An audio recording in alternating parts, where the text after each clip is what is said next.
नमस्ते दोस्तों, हमारे YouTube चैनल पर आपका स्वागत है। सास बहू का रिश्ता। एक छोटे से गांव में रीता नाम की एक विधवा महिला अपने बेटे विशाल के साथ रहती थी। रीता देवी काफ़ी खुश मिजाज और अनुशासन वाली महिला थी।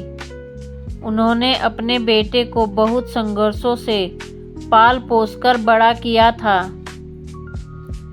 जब विशाल की शादी रिया से हुई तो रीता देवी को लगा कि अब घर की जिम्मेदारी बढ़ जाएगी, पर साथ ही यह डर भी सताने लगा कि कहीं बहू बेटे को उनसे दूर ना कर दे।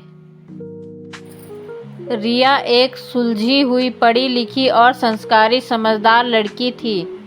वह जानती थी कि सास के साथ रिश्ता सिर्फ अधिकार का नहीं बल्कि समझ और सहनशीलता का होता है। लेकिन रीता देवी को उस पर भरोसा नहीं हो पा रहा था। वे हर छोटी बड़ी बात में गलती निकालती रहती थी। कभी सब्जी में नमक कम होता तो कभी कपड़े देर से सूखते।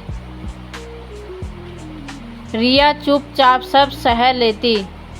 तनाव बढ़ता गया, समय बीतता गया, पर सास बहू का रिश्ता सुधरने की जगह और उलझता गया। विशाल दोनों के बीच फंसा रहता।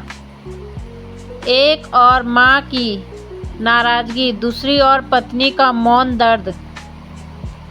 लेकिन रिया ने कभी विशाल से शिकायत नहीं की।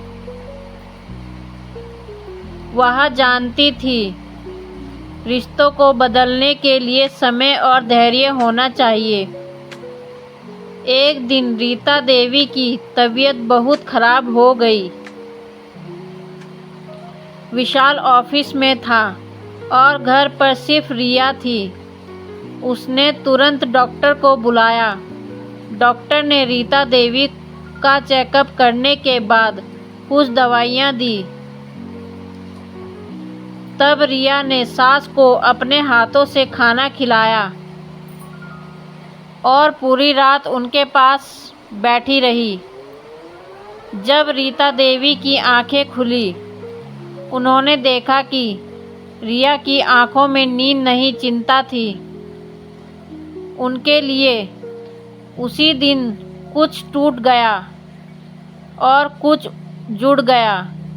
अगली सुबह रीता देवी ने पहली बार रिया से कहा, बिटिया चाय बना देगी मेरे लिए। ये शब्द रिया के लिए जैसे पुरस्कार थे। उसने खुशी खुशी चाय बनाई। उस दिन से दोनों के रिश्ते में एक नया रंग आ गया। रीता देवी ने महसूस किया कि रिया सिर्फ बहू नहीं, बेटी भी बन सकती है।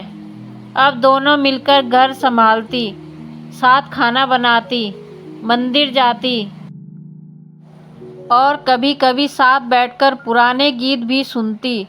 विशाल ने जब सास बहू को एक साथ देखा तो उसके लिए यह किसी चमत्कार से कम नहीं था। रिश्ते खून से नहीं, भावना और समझदारी से बनते हैं।